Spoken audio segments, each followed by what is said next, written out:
एक तरफ भिंड कलेक्टर संजीव श्रीवास्तव रात को 12 बज रहे समय नहीं देखते हैं, किसी भी समय पहुंच जाते हैं किसी रेत माफियाओं पर। इधर लाहौर में आप हड़कंप मचाए हुए हैं, रेत को नहीं आने दे रहे हैं, तो डर नहीं लगता है कोई रेत माफिया आपके साथ कोई गलत कर दे?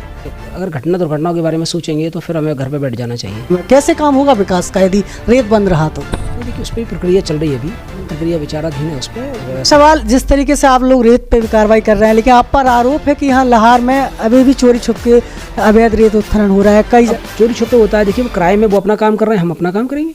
वो रात में निकलेंगे, हम रात में आ जाएंगे। वो सुबह निकलेंगे, हम सुबह आ जाएंगे। ये खाद्यान्न को लेकर के इसमें भी काफ़ी भ्रष्टाचार देखा जाता है। जितने तो भंडारण केंद्र हैं इनमें बड़ा भ्रष्टाचार। गरीबों को हक, उनका अधिकार उन तक पहुंचे, इसके लिए क्या करें? गरीबों को अपन कार्रवाई करेंगे। आप तो मुझे अभी एक दुकान का नाम बता दीजिए कि जहाँ खाद्यान्न का वितरण ठीक नहीं है, कल जांच हो जाएगी उसकी। डीएम विजय सिंह यादव का डर तो है कि समय पे शिक्षक स्कूल तो पहुँच रहे हैं, पढ़ाई का स्तर नहीं सुधार रहा, सवाल वहीं अटका हुआ है। सर लोगों से भी मुझे ये इन्फॉर्मेशन मिलती है कि सर पहले से चेंजेस हो रहे हैं, तो देखिए हो रहा है ना, तो मैं लगातार अपना प्रयास करूँगा। और मुझे उम्मीद है कि एक दिन आएगा जब मेरे बाद, जैसे आपने भी टी लैया राजा साहब का नाम लिया ना, तो आपने लिया ना उनका नाम, क्योंकि उन्होंने प्रयास किए यहाँ के लिए। एक दिन जब हमारे स्कूलों की दशा भी वैसी हो जाएगी जैसी पहले थी, उससे बेहतर हो जाएगी। आगे जैसे हम जो फैक्ट्रियाँ होती हैं वो प्रोडक्ट बनाती हैं, लेकिन हमारे जो स्कूल हैं, हमारे विश्वविद्यालय हैं, ये हमारे ऐसे संस्थान हैं जो दुनिया के सबसे बेहतर उत्पाद बनाने में सक्षम हैं। वो क्या पैदा नहीं कर सकते हैं? वो इंजीनियर बना सकते हैं, डॉक्टर बना सकते हैं, IAS IPS बना सकते हैं। मतलब जो सारा सृजन है वो उनकी गोद में रहता है। क्योंकि लोग पेड़ तो लगाना जानते हैं लेकिन उसकी रक्षा करना नहीं जानते। धन्यवाद, बहुत ही ये संजीदा क्वेश्चन है आपका राजा जी, आपने जो पूछा मेरे से। यदि वो कम से कम पेड़ लगा नहीं सकता तो कृपया करके उनको काटे नहीं। जैसे कभी कोरोना में हम लोगों ने देखा कि क्या स्थिति थी, ऑक्सीजन के लिए हर आदमी तरसा है। हम प्रकृति से हैं, प्रकृति हमसे नहीं है। वही रहेगी, पटवारी के पास नामांतरण के लिए आते हैं तो वो सबसे पहले पैसे मांगता है।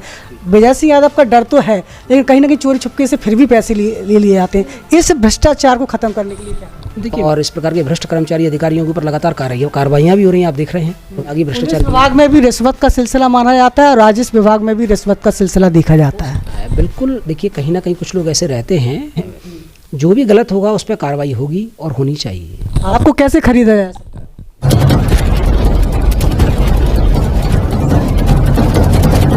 नमस्कार, आपकी जन अदालत से मैं हूं राजा भैया पाल, और आज मैं एक ऐसी शख्सियत के साथ खास इंटरव्यू लेकर आया हूं जो किसी परिचय के मोहताज नहीं है।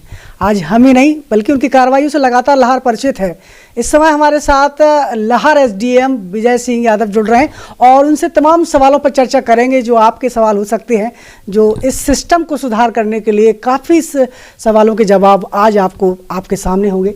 स्वागत है हमारे चैनल पर सर आपका। Thank you. आपको भी बहुत बहुत धन्यवाद। देख रहे हैं राजा भैया जी, उनको मैं बहुत बहुत धन्यवाद देता हूं कि आपने जो आज मेरे इंटरव्यू के लिए आप यहाँ पर आए हैं, शुक्रिया।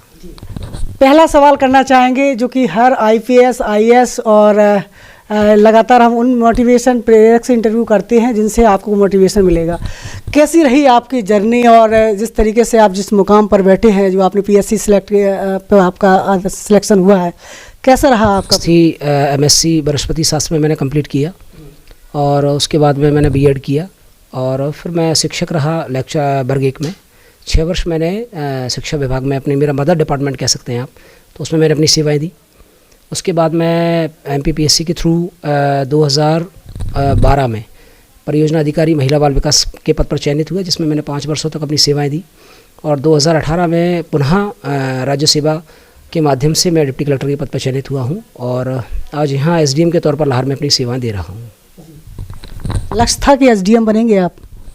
नहीं, ऐसा कभी लक्ष्य नहीं रहा। मैं ये सोचता था कि एक बेहतर शिक्षा लूं और शिक्षा लेने के बाद में जहाँ पर भी मैं पहुँचूँ वहाँ मैं बेहतर कार्य करूँ। शुरू में मुझे वनस्पति शास्त्र में बड़ी रुचि रही, मेरा बहुत ही पसंदीदा विषय था वो, तो मैं चाहता था उसमें जाना, PhD के माध्यम से आगे जाना चाहता था, लेकिन शायद डेस्टिनी को ये मंजूर था। फिर मैं शिक्षक बना और धीरे धीरे पायदान बढ़ते गए। जो सामने आया मैंने उसको फेस किया और आज शायद डेस्टिनी यहाँ पर लेके आ गई है। शिक्षा के स्तर को जो आपने सुधारा है, धड़ाधड़ कार्रवाई के लिए आपको जाना जाता है।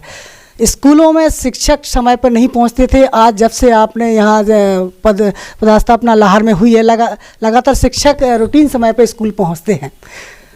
जिस शिक्षा के स्तर को सुधारने का जो काम किया है, कहीं ना कहीं इससे पहले लैया राजा टी जो हमारे यहाँ तत्कालिक कलेक्टर हुआ करते थे भिंड जिले में, उन्होंने इस स्तर को सुधारा था। उसके बाद आपने इसको गंभीरता से लिया और आपने इसमें सुधार किया है। किस तरीके से आपने शिक्षा जगत को सुधारने का प्रयास किया? देखिए, मेरा मानना है कि शिक्षा एक मूल तत्व है, उसके बिना हम जो है कल्पना नहीं कर सकते हैं समाज की। मैंने बहुत पहले कहीं पढ़ा था कि व्यक्ति से व्यक्तित्व की यात्रा है शिक्षा। हम लोग जब सामान्य पैदा होते हैं तो एक व्यक्ति के रूप में पैदा होते हैं, लेकिन एक इक्वेशन अगर बनाई जाए कि व्यक्ति और इक्वल जो है इक्वेशन बना के व्यक्तित्व लिखा जाए तो उस एरो के ऊपर लिखा जाएगा शिक्षा। यानी कि जो एक जंगली और बर्बर समाज से हम लोग यहाँ तक पहुँचे हैं, एक सभ्यता की ओर हम लोग अग्रसर हुए हैं, हमने अपनी संस्कृति डेवलप की है, तो ये बिकॉज ऑफ एजुकेशन ही हुआ है। आप और मैं यहाँ एजुकेशन की वजह से बैठे हुए हैं। तो ये एक मतलब प्राथमिक तत्व है, और इसकी जो व्यवस्था है वो हमारी विद्यालयों के माध्यम से होती है। हमारे जो स्कूल्स हैं या हमारे महाविद्यालय हैं, हमारे विश्वविद्यालय हैं, ये उसके लिए पूर्ण रूप से जिम्मेदार हैं। ये हमारी वो तक्षशिलाएँ हैं जहाँ से कि हम जो है बेहतर लोगों को बनाते हैं। और शिक्षा, जैसा आपने कहा कि अव्यवस्था है, तो डेफिनेटली मेरा समझना ये है कि देखिए, कोई भी व्यक्ति राजा पैदा नहीं होता शायद, लेकिन वो राजा बन सकता है, और उसमें सबसे बड़ा तत्व है शिक्षा। तो शिक्षा मुझे लगता है एक ऐसा तत्व है हमारे बीच में, एक ऐसी ऊर्जा है वो कि जो ये ख्वाब दिखाती है किसी भी व्यक्ति को, चाहे वो गरीब हो या कितना भी ज़्यादा उसका स्तर जो है कहना चाहिए आर्थिक रूप से समृद्ध ना रहा हो, सामाजिक रूप से ना रहा हो, लेकिन वो शिक्षा के माध्यम से ये ख्वाब देख सकता है कि वो राजा बन सकता है। तो इससे बड़ा मुझे नहीं लगता कि कोई भी चीज़ है हमारे बीच में। उसी पे मैंने प्रयास किया लगातार कि स्कूल्स में हमारे जो शिक्षक हैं वो, ऐसा नहीं कि सारे शिक्षक नहीं आते हैं, बहुत सारे शिक्षक बहुत अच्छा पढ़ाते हैं, और उसी वजह से जो है आज भी हमारे सरकारी स्कूलों में कई जगहों से हमारी प्रतिमाएं निकलती हैं। मास्टर ज़रूर मिल जाते हैं स्कूलों में, लेकिन वो पढ़ाई का स्तर नहीं सुधार रहा, सवाल वहीं अटका हुआ है सर। उसके लिए आप क्या करेंगे सर? देखिए, मैं लगातार अपना प्रयास कर रहा हूँ, और मेरी जो ड्यूटीज़ हैं, जो भी हम लोगों ने सीखा है, जो भी हमने अध्ययन किया है अपना, वो मुझे यही सिखाता है कि मुझे अपना काम करना है। ठीक है, मैं जब जा रहा हूँ लगातार लोग काम कर रहे हैं, ऐसा नहीं है। मुझे गांव वालों से या कहना चाहिए जो हमारे सिटीजन्स होते हैं या पत्रकार महोदय आप जो हैं, आप लोगों से भी मुझे ये इन्फॉर्मेशन मिलती है कि सर पहले से चेंजेस हो रहे हैं। तो देखिए, हो रहा है ना, तो मैं लगातार अपना प्रयास करूँगा, और मुझे उम्मीद है कि एक दिन आएगा जब मेरे बाद, जैसे आपने अभी टीलैया राजा साहब का नाम लिया ना, तो आपने लिया ना उनका नाम, क्योंकि उन्होंने प्रयास किए यहाँ के लिए, और एक बहुत बेहतरीन संजीदा ऑफिसर। तो आज हम लोगों को ये गाइड मिलता है कि उनके मतलब इस तरीके से हमको भी काम करना चाहिए। तो जैसे मैं जाऊंगा, मेरे बाद कोई और अन्ना आएंगे, तो हम सबकी लगातार ड्यूटी है।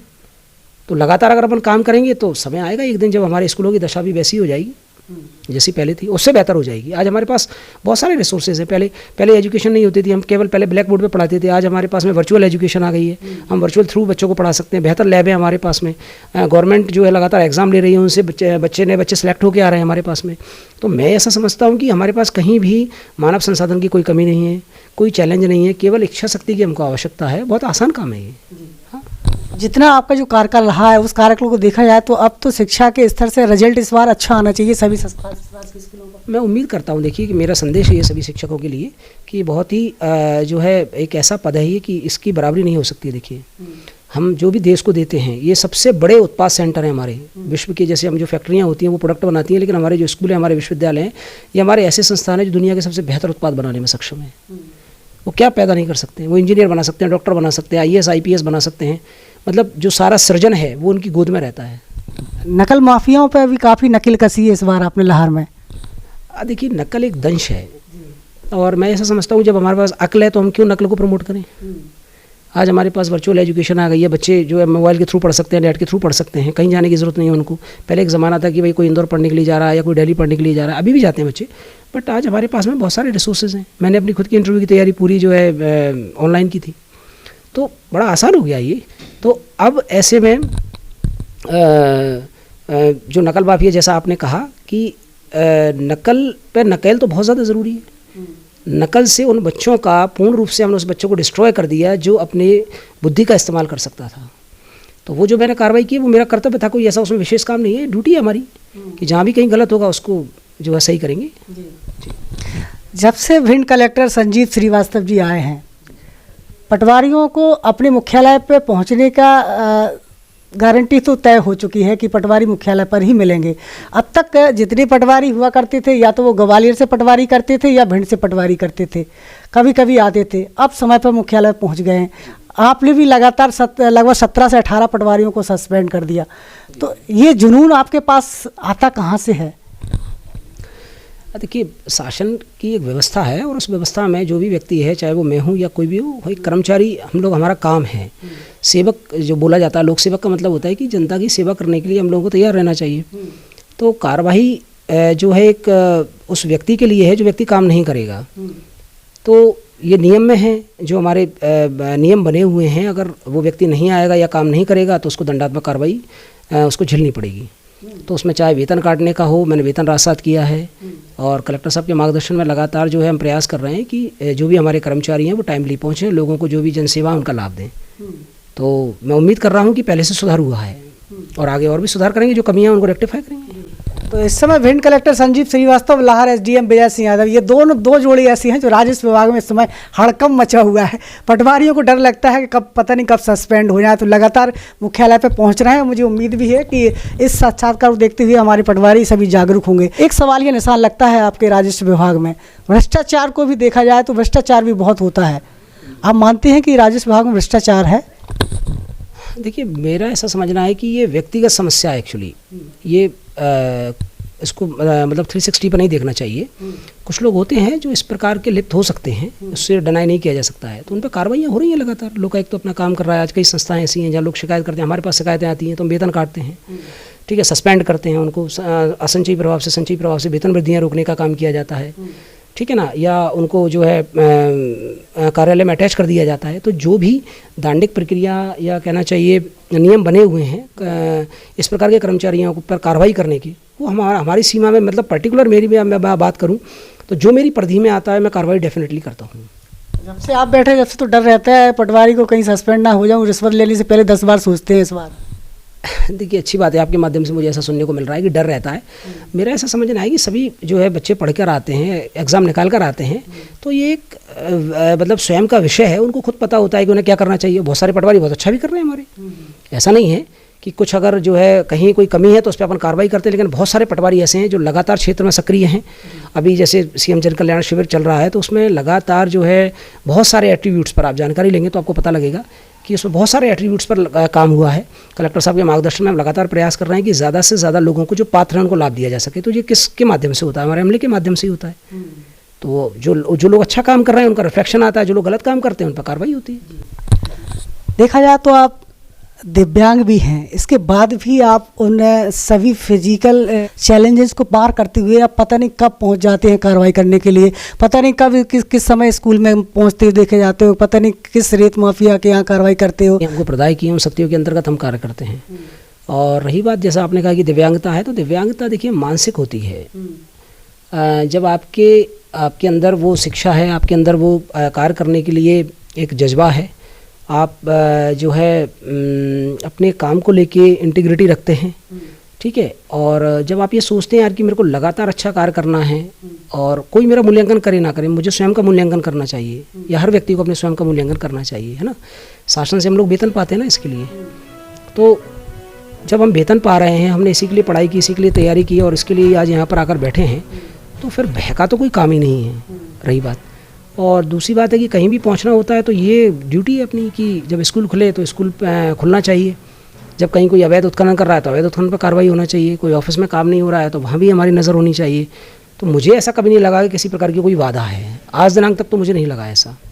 एक तरफ भिंड कलेक्टर संजीव श्रीवास्तव रात को 12 बज रहे समय नहीं देखते हैं, किसी भी समय पहुंच जाते हैं किसी भी हटेची पर कार्रवाई करने के लिए, रेत माफियाओं पर। इधर लाहौर में आप हड़कंप मचाए हुए हैं, रेत को नहीं आने दे रहे हैं। तो डर नहीं लगता है कोई रेत माफिया आपके साथ कोई गलत कर दे? इससे पहले भी कई एसडीएम और अधिकारी आ चुके हैं भिंड मुरैना में, बड़ी बड़ी जो है दर्दनाक हादसे हो चुके हैं। निश्चित तौर पर देखिए, संभावनाएं हर जगह रहती हैं। जो है अगर घटना दुर्घटनाओं के बारे में सोचेंगे तो फिर हमें घर पे बैठ जाना चाहिए, ठीक है ना। जैसा कि मैंने पहले भी कहा आपसे कि जो शासन की शक्तियाँ उनके अंतर्गत हम लोग कार्य करते हैं और अपराधियों पर कार्य करने के लिए या ऐसे लोग जो डिस्टर्बेंस पैदा करते हैं उन पर काम करने के लिए शासन के पास बहुत सारी शक्तियाँ हैं। तो यदि कोई घटना दुर्घटना देखिए हो भी जाती है तो वो पार्ट है एक जॉब का, बट उससे डर कर या उससे पीछे हटकर ये तो नहीं सोचा जा सकता ना कि यार ऐसा हो गया है तो अब ये काम करना बंद कर देंगे, ठीक है ना। तो ये तो न्याय नहीं है। या तो आप इस जॉब में आइए मत, या कोई भी जॉब जो होती है वो आपका जो दायित्व है वो आपको निभाना पड़ेगा। भय का कोई काम नहीं होना चाहिए लाइफ में, मेरा ऐसा समझना है। इतने पंचायत के काम अटके हुए हैं जो रेत से ही होते हैं। अब रेत यदि बंद रहेगी तो कैसे शासन के वो तमाम काम हो पाएंगे। सरपंच तो इस समय हड़कंप मचा हुआ है सरपंचों में, कैसे काम होगा विकास का यदि रेत बंद रहा तो। देखिए उस पर प्रक्रिया चल रही है, अभी प्रक्रिया विचाराधीन है, उस पर शासन स्तर पर है और मुझे लगता है कि आगामी कुछ दिनों में संभवतः जो है रेत से निजात मिल जाएगी। लेकिन इसका ये कतई तात्पर्य नहीं है कि हम जो है अगर कहीं कोई कमी है तो जो है अपराध को बढ़ावा दिया जाए या गलत कार्य को बढ़ावा दिया जाए, ये भी तो न्याय संगत नहीं है ना। अगर हमारे पास रेत अवेलेबल नहीं है तो ये कहाँ लिखा हुआ है या ये कहाँ है कि जो है हम अवैध रेत का उत्खनन करेंगे, वो क्राइम को बढ़ावा देता है उस चीज़ के लिए। फिर जो गवर्नमेंट जब लीज पे देती है, अगर वहाँ रेत रहेगा ही नहीं तो उनको लिए क्या मिलेगा। तो इसलिए रेत पर जो अंकुश लगाया गया है कि अवैध रेत नहीं आना चाहिए। ऐसा नहीं, हमने बहुत सारी रेत जब्त की है, कलेक्टर साहब के मार्गदर्शन में बड़ी मात्रा में रेत के भंडार जब्त किए गए हैं और वह जो है लीज पर दिए गए हैं, वहाँ से रेत आ रही है। अभी भी कुछ हमारे सेंटर्स हैं दतिया से चल रहे हैं, आसपास से चल रहे हैं कि जहाँ से रेत आ रही है लगातार। लेकिन इसका ये बिल्कुल भी मतलब नहीं है कि रेत की कहीं कोई कमी बेशी है तो कमी है तो हम जो है अवैध रेत को संरक्षण देंगे, ये कतई स्वीकार नहीं होगा। नहीं, एक सवाल, जिस तरीके से आप लोग रेत पे भी कार्रवाई कर रहे हैं, लेकिन आप पर आरोप है कि यहाँ लाहौर में अभी भी चोरी छुप के अवैध रेत उत्खनन हो रहा है। कई जगह देखते हैं कि रेत के ट्रक रात में गिर रहे हैं, ट्रैक्टर निकल रहे हैं, खबरें आ रही हैं, तो उन पर कार्रवाई क्यों नहीं होती है? हो रही है लगातार कार्रवाई, आप देखेंगे अभी पिछले लगभग सप्ताह में ही मेरे ख्याल से 7 से 8 ट्रैक्टरों को जो है कार्रवाई हुई, रौन क्षेत्र में रखा गया है। लगातार कार्रवाई कर रहे हैं, जानकारी मिल रही है, मुझे आपके माध्यम से ही मिली है। वैसे भी हमारा जो तंत्र है वो लगातार सूचना देता रहता है और अपन लगातार कार्रवाई करेंगे। ऐसा कहीं भी नहीं है चोरी छुपे कहीं कोई निकल रहा हो। देखिए राजस्व अमले की मैं बात कर सकता हूँ, वो जितना मुस्तैद रह सकते हैं कलेक्टर साहब के मार्गदर्शन में, जितना मैं अपनी तरफ से देख पाता हूँ, हम पूरा प्रयास करते हैं। रात में मेरे अधिकारी पहुँचते हैं, आपने भी देखा है, चाहे वो अपना कोई पूरा क्षेत्र रहा हो, रौन से लेके आप देखेंगे दबो आलमपुर तक, सभी जगह आपको कार्रवाइयाँ देखने को मिलेंगी। ठीक है ना। तो अब चोरी छुपे होता है, देखिए वो क्राइम में वो अपना काम कर रहे हैं, हम अपना काम करेंगे। वो रात में निकलेंगे, हम रात में आ जाएंगे, वो सुबह निकलेंगे, हम सुबह आ जाएंगे। एक भ्रष्टाचार की जड़ को लेकर बात करें या छोटे से भ्रष्टाचार की बात करें, खाद्यान्न पर्ची बनाने तक के लिए पैसे मांगे जाते हैं लोगों से, ये सबसे बड़ी समस्या सामने आती है। इस पर आपकी क्या कार्रवाई रहेगी? पटवारी के पास नामांतरण के लिए आते हैं तो वो सबसे पहले पैसे मांगता है। विजय सिंह यादव का डर तो है, लेकिन कहीं ना कहीं चोरी छुपके से फिर भी पैसे ले लिए जाते हैं। इस भ्रष्टाचार को खत्म करने के लिए क्या करें? देखिए मेरा सबसे पहला ये कहना है कि जनता को जागरूक होना चाहिए। इसके लिए आज हमारे पास बहुत सारे प्लेटफॉर्म बन गए हैं जहाँ पर जनता लगातार अपनी शिकायत कर सकती है और इस प्रकार के भ्रष्ट कर्मचारी अधिकारियों के ऊपर लगातार कार्रवाइयाँ भी हो रही हैं, आप देख रहे हैं। ठीक है ना। तो जनता को जागरूक होना पड़ेगा। और रही बात कुछ चुनिंदा कुछ कहें इस प्रकार के कर्मचारी अधिकारी भी होते हैं जो इस प्रकार का कृत्य करते हैं, तो अगर वो मामला संज्ञान में आता है तो उन पर भी लगातार कार्रवाइयाँ हो रही हैं। आपने कहीं ना कहीं हरे भरे पेड़ों को जो कटाई का काम चल रहा था इस समय दबो और अपनी लाहौर क्षेत्र में, उसको भी आपने धड़ाधड़ कार्रवाइयाँ की है, आरा मशीनों को जब्त करने का काम किया है, क्योंकि लोग पेड़ तो लगाना जानते हैं लेकिन उसकी रक्षा करना नहीं जानते। मैं धन्यवाद, बहुत ही ये संजीदा क्वेश्चन है आपका राजा जी, आपने जो पूछा मेरे से। मैं आपके माध्यम से जनता से ये कहना चाहता हूँ कि वृक्ष जो है वो प्रकृति का एकमात्र श्रृंगार है। अगर हमारी वसुंधरा जो है वो इसी वजह से जीवंत है कि उस पर वृक्ष हैं, तो ये आपकी मेरी और हर उस नागरिक की ये जिम्मेदारी है कि वह इनका संरक्षण करे। यदि वो कम से कम पेड़ लगा नहीं सकता तो कृपया कर उनको काटे नहीं। हमारी सरकारें लगातार ये प्रयास कर रही हैं कि हम जो है फॉरेस्टेशन को आगे बढ़ाएं, वृक्षों को लगाएं, उनको बचाएं ताकि हमको एक शुद्ध ऑक्सीजन मिल सके। अभी कोरोना में हम लोगों ने देखा कि क्या स्थिति थी, ऑक्सीजन के लिए हर आदमी तरसा है। तो कहीं ना कहीं ये इस बात की ओर इशारा करती हैं कि हम प्रकृति से हैं, प्रकृति हमसे नहीं है। हमें इस बात को ध्यान रखना चाहिए। और भारतीय संस्कृति में हम देखते हैं कि चाहे बरगद हो, चाहे पीपल हो, चाहे आम हो जिनका तोरण बनाया जाता है, चाहे माँ तुलसी मैया हो, सभी की पूजा की जाती है। ठीक है ना। ये क्यों? क्योंकि ये वो वृक्ष हैं, ये वो पौधे हैं जो हमको लगातार ऑक्सीजन देते हैं, औषधियाँ देते हैं। तो ये संसार जो दिखाई देता है हमको, ये केवल और केवल वनस्पति की वजह से है। तो अगर हम पेड़ों को कटने से नहीं बचा पाए तो सब मुहिम व्यर्थ है फिर हमारी।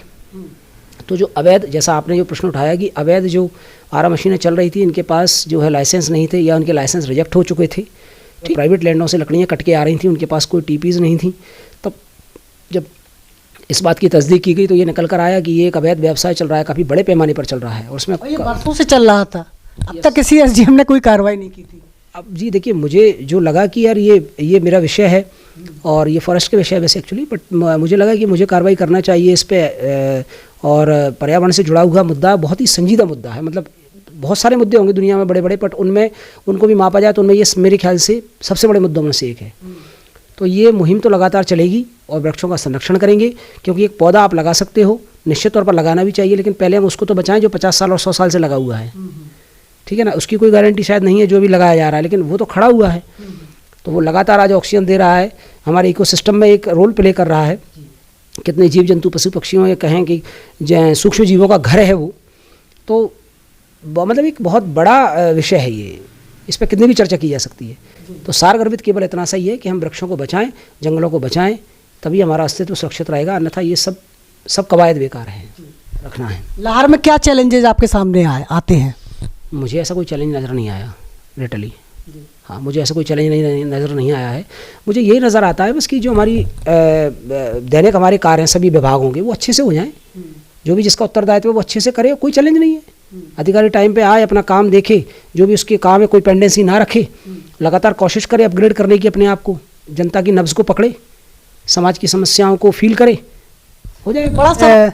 देखा जाए जब ऑफलाइन राजस्व विभाग की जो फाइलें वगैरह थी तब तक तो सब ठीक ठाक था, जब से ये जो है ऑनलाइन जब से हुआ है, जब से बहुत त्रुटियां देखी जा रही हैं। इसको ये आपके पूरे लाहौर का नहीं, पूरे ज़िले का हाल है, तो इसमें कैसे सुधार करेंगे राजस्व? नहीं, देखिए त्रुटियां पहले से हैं। एक्चुअली क्या है, जो आज जैसा कि आपने कहा कि इलेक्ट्रॉनिक माध्यम से हम जो है लेने लगे हैं प्रक्रिया को, तो वो कहीं ना कहीं फैसिलिटेट करने के लिए की गई है, उसका कोई साइड इफेक्ट नहीं है। मुद्दा इतना सा है कि मैं समझ पा रहा हूँ जो आपने प्रश्न किया है कि जो त्रुटियां हुई हैं, देखिए राजस्व दस्तावेजों में जो त्रुटियां हुई हैं, उन त्रुटियों को सुधार करने के लिए सेक्शन बने हुए हैं, उन सेक्शंस में हम जांच करवाते हैं और वो त्रुटि सुधार कर देते हैं। तो अब प्रयास हो रहा है लगातार कि जो है वो त्रुटियों को आसानी से जो है देखकर और जनता को त्वरित लाभ दिया जा सके। टेक्नोलॉजी का उसमें कहीं कोई रोल नहीं है, इवन उसने फैसिलिटेट किया है लोगों को। आदमी कहीं से भी आवेदन कर सकता है आज, अपना पहले ये व्यवस्था नहीं थी, तो ये हम इजी टू एक्सेस कर रहे हैं ना लोगों के लिए। गरीबों का हक है जो शासन उनको दे रही है खाद्यान्न को लेकर के, इसमें भी काफ़ी भ्रष्टाचार देखा जाता है। जितने ये खाद्य वितरण लोग हैं, उपभोक्ता भंडारण केंद्र हैं, इनमें बड़ा भ्रष्टाचार होता है और आपने 2 लोगों पर FIR भी करवा दी है। अब तक किसी SDM ने ऐसा नहीं किया था, तो इस पर आप किस तरीके से गरीबों का हक, उनका अधिकार उन तक पहुँचे, इसके लिए क्या करेंगे? लगातार गरीबों के लिए खाद्यान्न प्राप्त होता है। हर देखेंगे आप, ये विश्व की सबसे बड़ी योजना है, मतलब इतने करोड़ों परिवारों को प्रतिदिन खाद्यान्न मिलना, आप अंदाज़ा लगाइए, और अनवरत रूप से ये चल रहा है लगातार। जब शासन लगातार ऊपर से भेज रही है चीज़ों को, तो ये हमारा ये उत्तरदायित्व बनता है कि ऐसे लोग जो गरीब का खाद्यान्न खाते हैं उस पर कार्रवाई होनी चाहिए। तो इसी क्रम में मेरा लगातार जो है प्रयास रहा है कि जो है PDS शॉप्स जो हैं उनको देखा जाए, उनके वितरण की समीक्षा की जाए। माननीय कलेक्टर सर का भी जो है ये निर्देश है, सख्त निर्देश है उनका, कि गरीब का खाद्यान्न कोई नहीं खाएगा, कोई भी नहीं खाना चाहिए, और ये खाद्यान्न उन्हीं के लिए है। आपने अभी आलमपुर में भी बड़ी FIR कार्रवाई की है, FIR दर्ज कराई है, दूसरा आपने लाहौर से। जी, दोनों पे ही जो है खाद्यान्न घोटाला निकला था, और जितना मुझे याद है स्नेट में लगभग 10 लाख से ज़्यादा का खाद्यान्न घोटाला निकला था, और आलमपुर में लगभग शायद 13 लाख का घोटाला निकला है। तो वो खाद्यान्न का विवरण नहीं दे पाई कि वो खाद्यान्न कहाँ गया है, तब ऐसे आधार पर पूरी विवेचना करके और उन लोगों पर FIR दर्ज कराई गई है। आगे भी लगातार यही होगा। जो लोग अवेयरनेस कैसे करें, थोड़ा सा गरीबों को भी बताइए, जैसे उन्हें पता चल सके कैसे भ्रष्टाचार कर लेते हैं, क्या करते हैं। देखिए अब काफ़ी हद तक मतलब ये रेक्टिफाई हुआ है, मतलब बहुत काम हुआ है इस क्षेत्र में। अभी लगातार इन सब लोगों की KYC कराई गई हैं, और आप देखेंगे, आप जानकारी लीजिएगा इसकी, कि अब कोई भी जो पात्र हितग्राही है, यदि वो खाद्यान्न उठाता है दुकान से, तो मैसेज जो है उसके मोबाइल पर पहुंच जाता है, यानी उसको मैसेज के थ्रू ये इन्फॉर्मेशन मिल जाती है कि इस महीने मेरे को कितना खाद्यान्न मिला है। अभी मैंने कुछ दुकानों का भ्रमण किया था, अभी 2 या 3 दिन पहले में 5-6 दुकानों पर मेरा जाना हुआ था। तब मैंने वहाँ लोगों से इंट्रैक्शन किया, लोगों ने बताया कोई कमी नहीं है सर, बढ़िया खाद्यान्न मिल रहा है, लगातार खाद्यान्न मिल रहा है। तौल कांटे वगैरह सब चेक किए हैं, पूरा देखा कितना आया है, कितना बट गया, उसके बाद में शेष जो बचा हुआ है वह कितना है। काफ़ी हद तक सुधार हुआ है। लोगों को देखिए जागरूक रहने की आवश्यकता, जैसा मैंने कहा। फिर क्वेश्चन वहीं आ जाता है, शिक्षा। वही आपको शिकायत कैसे करें, क्योंकि गरीब व्यक्ति आप तक नहीं पहुंच पाता है। आप शिकायत कई माध्यमों से कर सकते हैं। वो सीधा मेरे पास आवेदन लेके आ सकता है, फ़ोन के माध्यम से आ सकती है, आप लोगों के माध्यम से आ सकती है, 181 पे वो शिकायत लगा सकता है। ठीक है, तो बहुत सारे प्लेटफॉर्म है, वो कहीं भी शिकायत कर सकता है। शिकायत आती है, अपन कार्रवाई करेंगे। आप तो मुझे अभी एक दुकान का नाम बता दीजिए कि जहाँ खाद्यान्न का वितरण ठीक नहीं है, कल जांच हो जाएगी उसकी। अब मोबाइल नंबर बताना चाहेंगे अपना? 7974190671, ये मेरा नंबर है। और लगातार मेरे पास जनता के कॉल आते रहते हैं। मैं प्रयास करता हूँ यथासंभव जो है फ़ोन रिसीव कर पाऊँ। कई बार व्यस्तताओं की वैसे नहीं भी कर पाते हैं, तो जो भी कोई कॉल आता है, वैसे मेरे पास खाद्यान्न को लेकर नहीं आया है, पर अगर आएगा तो अपन कार्रवाई करेंगे उस पर। तो आप बिल्कुल सतर्क हो जाइए, नंबर डायल कर दीजिए, एसडीएम का नंबर सीधा डायल करोगे, घंटी बजेगी और कार्रवाई होगी। की किल्लत को लेकर भी आपने बड़ी तैयारी की आपने, और समय समय पर आरोप भी आप पर लगे कि खाद की किल्लत है लाहौर विधानसभा में। राजनेताओं ने भी बड़े आरोप आप पर लगाए हैं, तो आपको लगता है कि खाद की किल्लत को ख़त्म करने में आपने कितनी सफलता हासिल की है? देखिए, सबसे पहले तो मैंने कोई इसमें योगदान नहीं दिया है, राज्य शासन से लगातार खाद प्राप्त हुआ है किसानों को।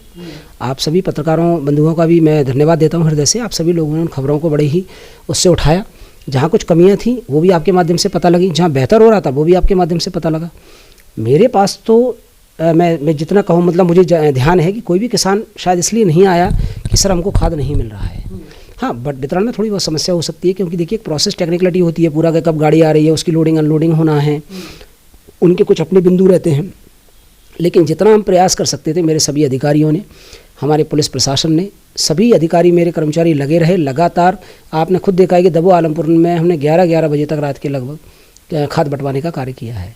ये कोई बड़ा काम नहीं था, या उसको मैं ग्लोरीफाई नहीं कर रहा हूँ, ये हमारा काम था एक्चुअली, कि राज्य शासन जब लगातार हमको खाद दे रही है, ना ही हमारे पास डीएपी की कमी होने दी शासन ने, ना ही हमारे पास एनपीके की कमी होने दी शासन ने, ना ही यूरिया की कमी होने दी शासन ने। बीच बीच में छोटा कोई पैच हो सकता है कि जहाँ लिटिल बिट कुछ गैप रहा हो, 1-2 दिन का कोई गैप रहा हो, लेकिन लगातार शासन से खाद प्राप्त हुआ है और भरपूर बंटवाया है। आपने स्वयं ने भी देखा है कि आखिरी में हमने ओपन विंडो कर दिया था कि जितना उनके पास बीघा भूमि है उतना उनको कट्टे उस मान से दे दिया जाए, जो कलेक्टर साहब के द्वारा निर्देशित किया गया था। लगातार लाइनें लगी रहीं, कहीं भी किसानों को हमने परेशान नहीं होने दिया। ठीक है ना, यहाँ भी 1 विंडो थी, 2 विंडो चालू हुई हैं, और शायद कहीं भी कोई ऐसी स्थिति नहीं आने पाई है कि जहाँ शायद हमारे किसान परेशान हुए हों। और ऐसी कोई छोटी मोटी कहीं बात हुई है, देखिए, तो इतनी गुंजाइश शायद हम लोग रखते हैं। एक परिवार है ये, पूरा प्रशासन और नागरिक मिलकर एक परिवार बनाते हैं। जो कोई छोटी मोटी कमियां होती हैं तो मेरे ख्याल से शायद उनको नज़रअंदाज करना चाहिए। हम आने वाले समय में आप लोगों के माध्यम से उनको भी रेक्टिफाई करने का प्रयास करेंगे। आप एक नेक और ईमानदार छवि वाले एसडीएम माने जाते हैं, जहाँ तक लाहौर क्षेत्र की खबरों की बात करें। आपको नहीं लगता कि कभी कभी आप अच्छा काम करना चाहते हो, कभी कभी पॉलिटिशियन प्रेशर आप लोगों पर ऐसा आ जाता है कि अब आप उतने अच्छे से काम नहीं कर पाते हैं, तो आप मानते हैं कि पॉलिटिशियन प्रेशर भी आप पर दबाव रहता है कहीं ना कहीं? नहीं, देखिए, मुझे ऐसा नहीं लगा है, बिल्कुल भी मुझे ऐसा कभी नहीं लगा। कोई भी राजनेता हों, सभी का मुझे सहयोग प्राप्त हुआ है यहाँ पर, और आपके क्षेत्र के वितरण में, मतलब क्षेत्र की समस्याओं को रेक्टिफाई करने में प्रत्यक्ष अप्रत्यक्ष तौर पर मुझे पूरा सहयोग मिलता है आपके सभी जनप्रतिनिधियों का। मतलब मैं किसी भी एक व्यक्ति का अगर नाम लूँ तो शायद वो ठीक नहीं रहेगा, पर हमारे भिंडी जिले के जितने भी सभी माननीय जनप्रतिनिधि गण रहे हैं, सभी का मुझे प्रत्यक्ष और अप्रत्यक्ष सहयोग प्राप्त हुआ है। कभी भी मेरे पास किसी ऐसी बात के लिए कभी भी कोई बात नहीं आई है कि ऐसा होना चाहिए वैसा होना चाहिए। उन्होंने पूरा सहयोग किया है कि आप तो करिए, आपको कहीं कोई दिक्कत आती है तो मुझे बताइए। प्रशासन की स्वतंत्रता में कभी कभी राजनेताओं का दबाव देखने को मिलता है, इसको आप वेरीफाई करते हैं? नहीं, मेरे साथ ऐसा कोई अनुभव नहीं है। मैं श्योपुर भी रहा हूँ, मैं अशोकनगर भी रहा हूँ, और मैं अभी पिछले लगभग 8-9 महीने से यहाँ आपके भिंड में लाहौर में एज एसडीएम देख रहा हूँ। मुझे कभी कोई ऐसा महसूस नहीं हुआ है। आपका स्टैंड ये क्लियर कर देता है पहले से ही कि आपका विज़न क्या है, आप क्या करना चाहते हैं, आपको सहयोग मिलता है उस हिसाब से। सहयोग प्राप्त हुआ उनका, जब भी मैंने कोई इनिशिएटिव लिया उसका उन्होंने स्वागत किया है और मार्गदर्शन मिला है कि आप इस प्रकार से और देख लीजिए इसको, तो उसी का शायद रिफ्लेक्शन थोड़ा बहुत आप लोगों के सामने आ रहा है। विभाग में भी रिश्वत का सिलसिला माना जाता है और राजस्व विभाग में भी रिश्वत का सिलसिला देखा जाता है। बिल्कुल, देखिए, कहीं ना कहीं कुछ लोग ऐसे रहते हैं, इस बात से वो नहीं किया जा सकता है कि जिन लोगों की मानसिकता दूषित प्रवृत्ति की रहती है, अपने निजी स्वार्थ की खातिर कुछ लोग इस प्रकार के कार्य करते हैं, जनता को परेशान करने का कार्य करते हैं, और उन लोगों पर लगातार कार्रवाइयाँ हो रही हैं। ठीक है ना, और मैं अपने विभाग की तो मैं कह सकता हूँ, दूसरे विभाग के बारे में मुझे जानकारी नहीं है, वो भी हमारा ही विभाग है और एक फैमिली की तरह सभी विभाग मिलकर कार्य करते हैं। जो भी गलत होगा उस पर कार्रवाई होगी और होनी चाहिए। यहाँ पे विद्यालय लगे, बच्चे स्कूल में आए और एक नया परिवर्तन देखने को मिले पूरे लाहौर विधानसभा क्षेत्र के लिए, इसके लिए आगे क्या करेंगे आप? मैं लगातार, देखिए, मैंने कोई विज़न कभी तैयार नहीं किया, ना ही शायद मैं कर पाता हूँ। मुझे जो लगता है कि सामने के जो ज्वलन समस्याएं हैं और जो नींव के पत्थर हैं वो लगाने का काम तो करना चाहिए। स्वास्थ्य और शिक्षा, ये 2 ऐसे मुद्दे हैं जो बेसिक्स हैं और इनके बिना शायद आगे नहीं बढ़ा जा सकता है। तो जो जिस प्रकार से कार्रवाइयाँ हो रही, कार्रवाई नहीं कहेंगे, जिस प्रकार से मैं काम करने का प्रयास कर रहा हूँ, यही मेरा काम रहेगा और उसको अपन बेहतर करेंगे आप सभी लोगों के माध्यम से। हमारे जो गणमान्य जनप्रतिनिधि उनके माध्यम से, समाज के जागरूक नागरिकों के माध्यम से, मेरे अपने सारे विभागों और मेरे अधिकारी जो अच्छा काम कर रहे हैं उन सभी के माध्यम से हम ये प्रयास करेंगे कि ये जो हमारा समाज है इसको हम बेहतर रूप से शिक्षित कर सकें और उस विरासत को हम आगे बढ़ा सकें कि जिसमें भारत को विश्वगुरु के नाम से जाना जाता था और जाना जाता है। तो हम चाहेंगे कि ये प्रथा लगातार, ये परंपरा लगातार बढ़ती रहे और हम बेहतर और अच्छे नागरिक राष्ट्र के लिए देने में सक्षम हो सकें। लोग इस इंटरव्यू को सुन रहे होंगे जो दिव्यांग हैं और जो लक्ष्य उनका बड़ा है, सोच इनकी बड़ी है, बहुत बड़ा करना चाहते हैं, लेकिन कहीं ना कहीं उनका लक्ष्य और उनका मोटिवेशन उनको नहीं मिल पा रहा है। कैसे उस लक्ष्य तक पहुंचा सकते हो जो अपने लक्ष्य तक नहीं पहुंच पा रहे हैं? क्या बनेगा जीवन में ये उतना महत्वपूर्ण नहीं है। सबसे पहले हम बेहतर इंसान बनाएं, हम बेहतर समझ विकसित कर सकें लोगों में, ये बड़ा मुद्दा है। क्योंकि जब तक हम लोगों को बेहतर शिक्षित नहीं करेंगे, उनके अंदर जो है अच्छी समझ को विकसित नहीं करेंगे, उनके अंदर बेहतर आयाम नहीं डालेंगे, उनके विज़न को बेहतर नहीं करेंगे, तब तक मुझे नहीं लगता कि वो कुछ भी बन जाए। क्योंकि जब तक उसे ये नहीं पता एक्चुअली कि उस काम का समीकरण क्या है, उस जो पीड़ित है उसकी वो क्या चाहता है, समाज में वर्तमान में क्या कमियां हैं, क्या खामियां हैं, कैसे उन डैमेज को हम जो रिपेयर कर सकते हैं। तो ये जो जब तक आपके अंदर ये नहीं होगा ना, उस मर्म को जब तक आप नहीं समझेंगे ना, आपका किसी भी पद पे जाना मेरे ख्याल से सार्थक नहीं होगा। आपको जब तक वो दृष्टि चाहिए पड़ेगी, सबसे पहले मेरा कहने का ये मतलब है। शिक्षा से, संस्कारों से वो दृष्टि आती है। तो एक व्यक्ति जब तक अपने परिवार में बेहतर अपब्रिंगिंग नहीं लेगा, यानी उसकी बेहतर पालन पोषण, गुरुओं से बेहतर तालीम, बेहतर सामाजिक व्यवस्था का वो हिस्सा नहीं बनेगा, सामाजिकरण उसके अंदर नहीं होगा, तब तक उसकी मेरे ख्याल से वो जो डिग्रियाँ ले रहा है वो उतनी सार्थक नहीं होंगी। तो वो जो माता पिता हैं वो अपने बच्चों को बेहतर अपब्रिंगिंग दें, स्कूलों में बेहतर तालीम हो, ठीक है। जो नए बच्चे हैं या जो भी आगे न्यू जनरेशन हमारी आ रही है वो हमारे संविधान को जाने कि हमारा संविधान क्या कहता है, किस प्रकार लोक कल्याण की भावना से वो भरा हुआ है, ठीक है। राष्ट्र को संचित करने का, राष्ट्र को संरक्षित करने का, राष्ट्र को लगातार आगे बढ़ाने का काम हम कैसे कर सकते हैं, विश्व पटल पर हम अपनी और बेहतर उपस्थिति कैसे दर्ज करा सकते हैं, ये वो संविधान से समझेगा, हमारे ग्रंथों से समझेगा। जो हमारे ग्रंथों में, चाहे वो हमारा धार्मिक ग्रंथ रामायण, हमने मर्यादा पुरुषोत्तम ने जो अपना चरित्र समाज के लिए दिया हुआ है, जिस प्रकार से बाबा तुलसी ने उसको उकेरा है, हमारी जो गीता है जो मार्गदर्शन है हमारे समाज का, ठीक है ना। और भी बहुत सारे धर्म ग्रंथ हैं हमारे पास में, और मैं तो कहता हूँ इवन सभी धर्मों का जो निचोड़ है वो व्यक्ति को पता होना चाहिए। तो ये जब तक बेसिक्स नहीं होगा उसका, क्योंकि मैं यहाँ आके बैठ गया मुझे पता ही नहीं है, लेकिन कि भाई हमारे बैरी करता है ना, हमारा समाज जो है मिश्रण है, हमारा भारत जो है विभिन्न धर्मों का, विभिन्न संप्रदायों का, विभिन्न समुदायों का एक गुलदस्ता है खूबसूरत। तो मुझे उसके हर डाली का पता होना चाहिए, हर ब्रांच का पता होना चाहिए, उसकी छोटी छोटी चीज़ों का मुझे पता होना चाहिए, उसके हर सम्मान का मेरे को ख्याल रखना है, तब कहीं जाकर मैं न्याय कर पाऊँगा।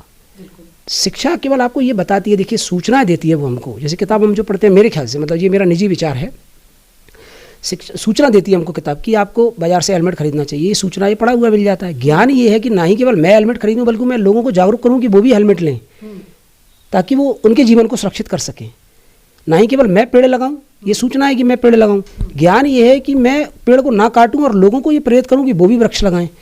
तो यहाँ से यहाँ तक का जो सफ़र है ना, ये आदमी को शायद बेहतर बनाता है। तो वो जब तक वो चश्मा नहीं आएगा उसके पास में, जब तक वो दृष्टि नहीं आएगी उसके पास में, तो मेरे ख्याल से पद के साथ साथ उतना न्याय नहीं हो सकता है।